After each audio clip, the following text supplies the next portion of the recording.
Hello everyone, welcome to Level Up Learning. My name is सिमरन गुम्बर. आज की इस video में मैं आपको बताने वाली हूँ कि कैसे आप अपने एग्जाम्स में 85 प्लस मार्क्स ला सकते हो. क्या वो टिप्स एंड ट्रिक्स हैं जिन्हें आप फॉलो करके अपने एग्जाम्स में अच्छे मार्क्स ला सकते हो.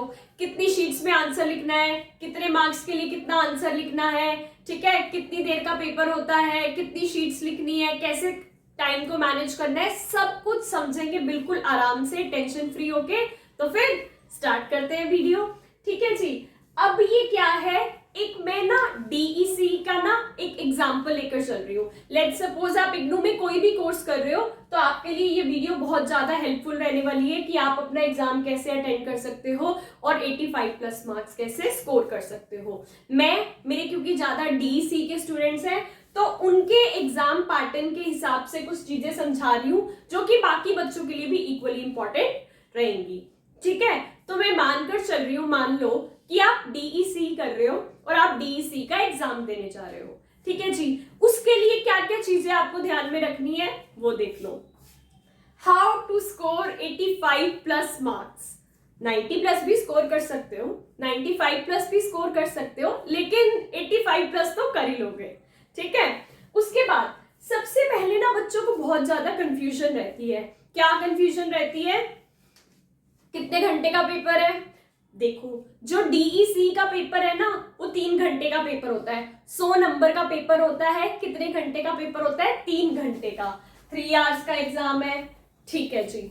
आपको आपके पेपर में एनी 5 क्वेश्चंस करने होते हैं. क्या होता है, मोस्टली आपके पेपर में आपको 7 क्वेश्चन दे दिए जाते हैं. और मैं एक क्वेश्चन पेपर, ये देखो मेरे हाथ में भी है कि एक पास्ट ईयर का क्वेश्चन पेपर कैसा आया था, उसके कंटेक्स्ट में मैं आपको समझा रही हूँ. क्या होता है, 7 क्वेश्चन दे दिए जाते हैं और उनमें से आपको एनी 5 करने होते हैं. कभी कभी ऐसा होता है कि फर्स्ट क्वेश्चन कंपल्सरी होता है. तो अगर आपके क्वेश्चन पेपर पे ऊपर नोट डाल के लिखा हुआ है कि क्वेश्चन 1 इज कंपल्सरी, तो क्वेश्चन 1 को करना ही करना है और नीचे वाले क्वेश्चंस में से कोई 4 क्वेश्चंस कर लेने हैं. ठीक है जी. अगर कोई भी क्वेश्चन कंपल्सरी नहीं है तो मान लो ऐसे 7 क्वेश्चन है, आप कोई भी कितने क्वेश्चन कर सकते हो? 5 क्वेश्चन कर सकते हो. ठीक है जी. कोई भी 5 क्वेश्चन कर सकते हो. अब इतना बड़ा डाउट बच्चों का. क्या डाउट? मैम एक बात बताओ, क्वेश्चन नंबर 1 का मुझे ए पार्ट आता है, क्वेश्चन नंबर 3 का या 4 का बी पार्ट आता है, ऐसे कर सकते हैं?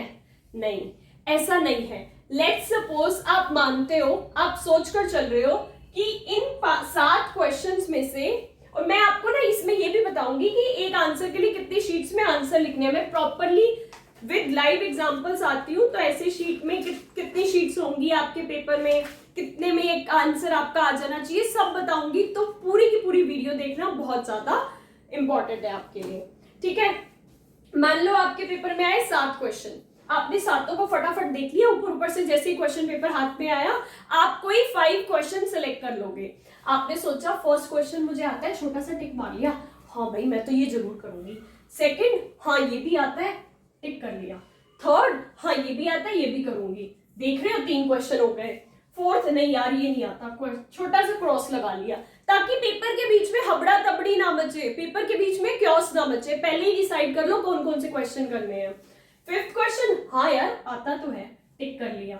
1 2 3 4 क्वेश्चन हुए, 5 करने हैं. मान लो 6th नहीं आता, छोटा सा कट मार लिया. 7th आता है, ठीक है, आपके 5 क्वेश्चन हो गए. 5 क्वेश्चन आप कौन कौन से करने वाले हो? Question number 1, question number 2, question number 3, question number 5, question number 7. ठीक है जी. अब कंफ्यूजन की बात क्या आती है, एक पूरा का पूरा क्वेश्चन आपका 20 मार्क्स का होता है. ठीक है. 100 नंबर का पेपर है और एक क्वेश्चन आपका होगा 20 मार्क्स का. यहां पर आप देखो 1 कंप्लीट क्वेश्चन 20 मार्क्स का. Attempt any 5 question. Total 5 question attend करने हैं. 5 को 20 से मल्टीप्लाई करोगे तो आपके पास आ जाएगा 100. यानी कि अगर 20-20 मार्क्स के आपने 5 क्वेश्चन कर लिए तो 100 नंबर का आपका पेपर अटेंड हो गया. ठीक है जी.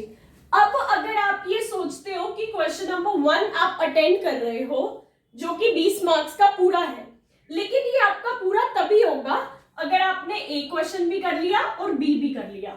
मान लो A 10 मार्क्स का है, B भी 10 मार्क्स का है। अगर आप क्वेश्चन नंबर 1 का सिर्फ A पार्ट करके आ गए तो आपको 10 में से नंबर मिलेंगे, 20 में से नहीं मिलेंगे।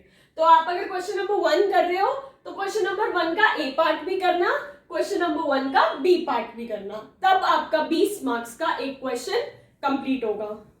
डन। सेकंड क्वेश्चन था ही कोई स्टेटमेंट बेस्ड वाला, कोई ऑप्शंस नहीं थे। ठीक है जी, पूरा कर लिया, 20 नंबर का हो गया। क्वेश्चन नंबर 3 एक और चीज, 4 चीजें दी थी A B C D, लेकिन क्वेश्चन में लिखा हुआ था डू एनी टू, कोई 2 करे। तो ये नहीं कि चारों करके आ जाओगे, अब इन चारों में से आप कोई 2 कर सकते हो। लेट सपोज आपने A और C कर लिया, यहाँ लिखा हुआ है ना 10 मल्टीप्लाई टू 20 मार्क्स, यानी कि आपको 2 करने हैं। क्यों? क्योंकि इसमें लिखा हुआ है। आपने A और C कर लिए, 3 क्वेश्चन हो गए। 4th क्वेश्चन आपने करा ही नहीं, आपने पूरा का पूरा छोड़ दिया। 5th क्वेश्चन 2 पार्ट्स थे 10-10 मार्क्स के, फिर आपने दोनों कर दिए। 6th आपने करा ही नहीं। 7th में 4 पार्ट्स थे और यहाँ कुछ नहीं लिखा कि एनी 2 करने हैं या एनी 3 करने हैं, तो आप सारे करोगे। सारे 5-5 नंबर के थे, 5 नंबर के 4 पार्ट्स करे, 20 नंबर हो गए। तो इस हिसाब से आपके 5 क्वेश्चन अटेंड होंगे। ठीक है, अब आप जा रहे हो मान लो इग्नू का एग्जाम देने। बहुत से बच्चों को ये बात पता ही नहीं है कि पेपर में एक्स्ट्रा शीट नहीं मिलती। आपको जो एक बार आंसर शीट की बुकलेट दे दी, बस आपको उसी में अपना पेपर करना होता है। आपको एक ऐसी शीट की बुकलेट मिलती है, ठीक है, मैं आपको एक एग्जांपल दिखा देती हूँ। ऐसी शीट की बुकलेट मिलती है जिसके अंदर आपको पूरा पेपर करना है और इसके अंदर 24 शीट्स होती हैं। लिखा है मैंने total 24 sheets in answer sheet. 24 कैसे होती हैं देखो, बहुत ध्यान से, बिना टेंशन के। 1 2 3 4 5 6 7 8 ऐसे 24 शीट्स होती हैं। 24 शीट्स में अपना पूरा का पूरा 100 नंबर का क्वेश्चन करना है। 1 2 3 4 ऐसे कितनी शीट्स होती हैं? 24 शीट्स होती हैं। पेपर में एक्स्ट्रा शीट नहीं मिलेगी। ठीक है, तो इस हिसाब से अगर थोड़ी सी मैथ्स को कैलकुलेट करो, 5 क्वेश्चन करने हैं, बड़े बड़े 5 क्वेश्चन करने हैं, शीट है हमारे पास 24। तो आप मान कर चलो एक पूरे 20 मार्क्स के क्वेश्चन के लिए आपके पास कितनी शीटें हैं? 5 शीटें हैं। अब बोलोगे मैम 55 तो 25 होता है, शीट्स तो हमारे पास 24 है। अरे यार, कोई एक आंसर थोड़ा सा छोटा लिख देना, या कोई एक आंसर ऐसा हो सकता है जिसमें डायरेक्ट कुछ चीज पूछी होगी, तो वो तो 5 शीटें छोड़ो, 4 में क्या 3 में ही हो जाएगा। और कोई आंसर आपको ज्यादा फैंसी लग रहा होगा तो आप 5 की जगह 6 कर दोगे। बट एक ऑन एन एवरेज लेकर चलना बहुत ज्यादा जरूरी है। तो ये बात ध्यान रखना, एक क्वेश्चन पूरे के पूरे 20 नंबर के लिए 5 शीटों से ज्यादा मत लगाना, अदरवाइज बहुत बड़ी गलती ये हो जाएगी, पहला क्वेश्चन तो इतना सजा दिया, 10 पेजों में वही लिखते रह गए, बाकी के पेपर के लिए शीट ही नहीं है, एक्स्ट्रा शीट मिल नहीं रही, तो उस क्वेश्चन में तो 20 से नंबर मिलने हैं, जो आगे के नंबर छूट गए उसके लिए पछता रहे हो। तो ऐसा मत करना। ठीक है जी, उसके बाद 5 शीट 20 मार्क्स के क्वेश्चन के लिए। अब जैसे मान लो पहला क्वेश्चन था, ये क्या था, 2 पार्ट्स में डिवाइडेड था, तो 2 पार्ट्स में डिवाइडेड था तो 5 शीटें हैं हमारे पास इस पूरे के लिए। हमारे पास 2.5 2.5 शीट हो गई, मतलब 1 2 3। ठीक है, तो मान लो अगर आपका ये क्वेश्चन 1 का ए पार्ट कर रहे हो तो आपका इस शीट पे और इसकी आधी शीट पे खत्म हो जाना चाहिए, इसकी आधी शीट पर खत्म हो जाना चाहिए। ज्यादा अच्छे से आता है, पहला आंसर है, तो इसको थोड़ा सा 3 कर सकते हो, अगले को 2 पे कर सकते हो, लेकिन 2.5 मतलब 2.5 पे आपका खत्म हो जाना चाहिए। फिर से बता रही हूँ, 1 2 और 2 हाफ इस पेज तक खत्म हो जाना चाहिए। बच्चे बोलेंगे मैम हमारे सीनियर्स तो कहते हैं बस लिख कर आ जाओ, कुछ भी लिख कर आ जाओ, नंबर मिल जाएंगे, पास हो जाएंगे। ऐसी गलतफहमियां दूर कर दो। तुम हायर लेवल की स्टडीज कर रहे हो, अगर तुम ये सोचते हो कि मैं शीटें भर के आ जाऊंगा और पास हो जाऊंगा या पास हो जाऊंगी, अरे भाई तुम्हें शीटें ही नहीं देते इतनी भरने के लिए, तो भरोगे कैसे? आप ये नहीं कहोगे मैंने 2 आंसर लिखे हैं, ये फुल हो गई, मुझे और शीटें दो। अब देते ही नहीं है, उनको पता है ये बच्चे शीटें भरते रहते हैं, उनको पता है ये आंसर 2 पेजों में कंप्लीट हो जाता है, तो शीटें देने की जरूरत ही नहीं है। तो कृपया करके समझदारी से काम करना। पहली चीज, शीटों का हिसाब समझ आ गया, ठीक है जी। अप्रोक्स पूरा का पूरा एक क्वेश्चन 5 शीटों में आपको पूरा करना है। डन हो गया। टोटल कितने क्वेश्चन करने हैं? 5 पूरे पूरे क्वेश्चंस करने हैं। डन हो गया। उसके साथ अब क्या है, आपका क्वेश्चन, आपके पास पेपर का कितना टाइम है? 3 घंटे। पहला क्वेश्चन लिखेंगे 1 घंटे में।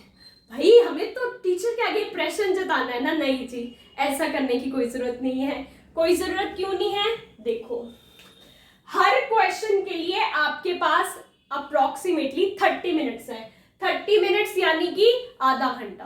पहला क्वेश्चन आधे घंटे में कर ले। जैसे ही क्वेश्चन पेपर आया, 5 मिनट तो आप क्वेश्चन पेपर को पढ़ोगे, सेलेक्ट करने हैं ना कि कौन से 7 में से 5 क्वेश्चन करने हैं। पेपर के बीच में तो क्योस मचाना नहीं कि पहला क्वेश्चन आता नहीं था, कुछ भी लिख दिया, बाद में सोचो यार ये भी तो आता था। ठीक है, तो पहले देख लेना कोई 5 क्वेश्चन करने हैं, ये 5-10 मिनट आप क्वेश्चन पेपर को रीड करने में लगा सकते हो, दिमाग में रिकैप्चुलेट कर सकते हो, इसमें ये लिखना है मुझे। ठीक है, क्वेश्चन नंबर 1 2 पार्ट्स है, तो उसके लिए आपके पास कितना है? आधा घंटा। ध्यान रखना, ए पार्ट 15 मिनट में खत्म करना है, बी पार्ट 15 मिनट में खत्म करना है, ताकि आपका एक पूरा क्वेश्चन आधे घंटे में कंप्लीट हो जाए। उस हिसाब से 5 क्वेश्चन कितने टाइम में हो जाएंगे आपके? आधा घंटा ऐसे मिलाते जाओ 5 बार, तो आपका पेपर हो जाएगा 2 घंटे 30 मिनट में। 2 घंटे 30 मिनट में हो जाएगा, तो मैम अब आधा घंटा क्या करेंगे इतनी जल्दी कैसे? ये देखो, मैं बता रही हूँ, मुझे पता है, ये प्रैक्टिकल एक्सपीरियंस से बता रही हूँ। जो हम सोच कर चलते हैं ना कि ये क्वेश्चन मैं आधे घंटे में खत्म कर दूंगी, आधे घंटे में खत्म होता ही नहीं है। 5-6 मिनट 5-10 मिनट किसी ना किसी क्वेश्चन में तो आगे निकल ही जाते हैं। किसी ना किसी क्वेश्चन में तो हम भावुक हो ही जाते हैं। पहले क्वेश्चन में तो खासकर भावुक हो जाते हैं, तो हम 30 मिनट की जगह 40 मिनट लगा देते हैं। तो अगर आप हर क्वेश्चन में थोड़ा थोड़ा एक्स्ट्रा भावुक होते भी गए, 5-5 मिनट आपने उसमें बढ़ा भी दिए, तो भी आपका पेपर 3 घंटे से 5 या 10 मिनट पहले पूरा हो जाएगा, ताकि एंड में कोई क्योस ना मचे, जल्दबाजी ना मचे, आप प्रॉपर से अपना पूरा पेपर कंप्लीट कर लो। एक क्वेश्चन आधे घंटे में कंप्लीट करना है, ताकि 2 घंटे 30 मिनट में आपका पेपर पूरा हो जाए। ठीक है, बीच में कोई क्वेश्चन थोड़ा लंबा कर दिया, 5-10 मिनट एक्स्ट्रा ले भी लिए, तो कोई बात नहीं भाई, हम तो आधा घंटा पहले ही रिजर्व में लेकर चल रहे हैं ना।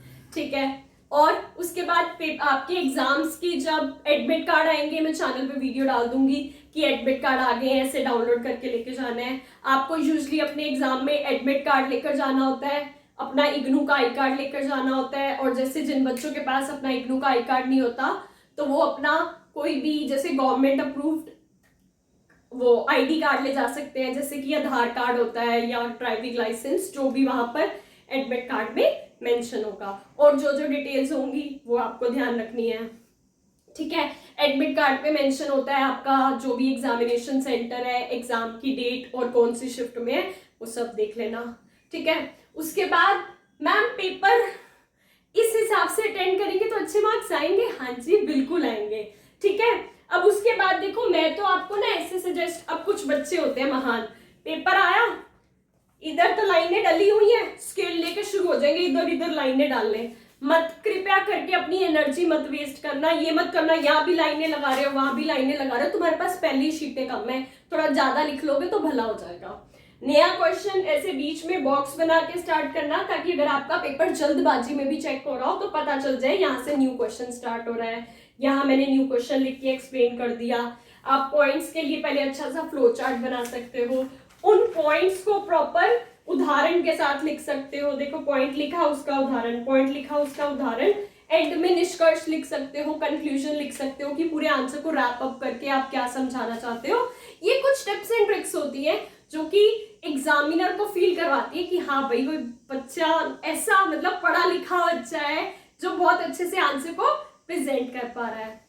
एक चीज, उसके बाद मैम हम आपके डीईसी के स्टूडेंट्स हैं, बेस्ट तरीका बता दो पढ़ने का कि कैसे हम अच्छे मार्क्स लेकर आएंगे।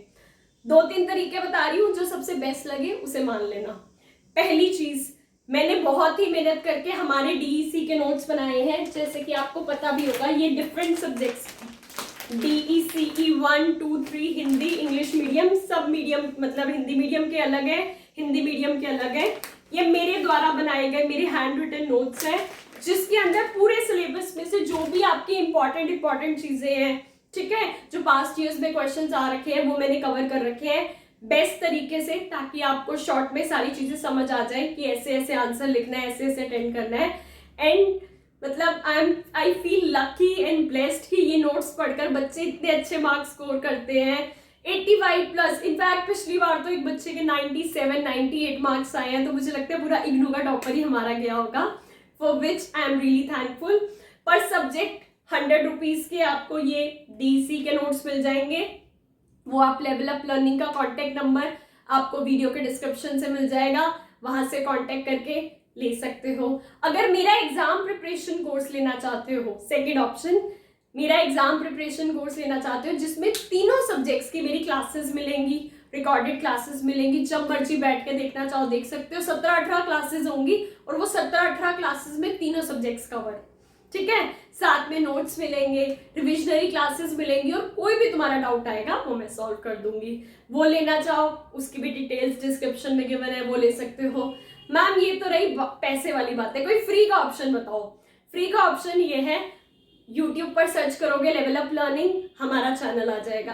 प्लेलिस्ट वाले सेक्शन में जाओगे, DC1, DC2, DC3, Hindi medium अलग, इंग्लिश मीडियम अलग, तुम्हें प्लेलिस्ट मिल जाएगी जिसके अंदर मैंने काफी सारे इंपॉर्टेंट क्वेश्चन आंसर्स डाल रखे हैं। रिविजनरी सेशंस हैं, वो रिविजनरी सेशन जरूर कम से कम 2 बार देखकर जाना, पास तो सिर्फ एक रिविजनरी सेशन से ही हो जाओगे, वो देख लेना, उससे भी पास हो जाओगे। 3 ऑप्शंस बता दिए, लास्ट में फ्री वाला भी बता दिया। चौथा, मैम बुक्स कौन सी बेस्ट होती है? देखो अगर बेस्ट पूछा जाए ना तो मैं आपको बताऊंगी कि इग्नू का जो मटेरियल होता है वो बेस्ट होता है, मतलब उसके अंदर बहुत सा अच्छा कंटेंट होता है। लेकिन द पॉइंट इज, वो इतनी मोटी मोटी बुक्स पढ़ने का आपके पास टाइम नहीं होता, तो वो आप मोटी मोटी बुक्स पढ़ नहीं पाते, ठीक है। अगर तो आपके पास बहुत ज्यादा टाइम है, आपको लगता है कि हम वो बुक्स पढ़ सकते हैं, तो पढ़ो, अच्छी बात है। लेकिन उसमें भी ना आपको ये दिक्कत रह जाती है, आप समझ नहीं पाते कि क्वेश्चन आएगा कैसे और उसका आंसर किस हिसाब से लिखना है। तो अगर आप बुक्स पढ़ रहे हो तो भी हमारे चैनल पे जो फ्री वीडियोस डली हुई है वो देख लेना, आपकी अंडरस्टैंडिंग बेटर हो जाएगी। अगर आप हमसे नोट्स लोगे तो हमने तो देखो इतनी सारी पढ़ाई करके वो बेस्ट मटेरियल को शॉर्ट में लिखा ही है, बनाया ही है, ताकि आपके अच्छे मार्क्स आ सके, वो ले सकते हो, ठीक है। उसके बाद ये थी कि कैसे कर सकते हो तैयारी, मेहनत करते रहो, मेहनत करने वालों को सफलता जरूर मिलती है।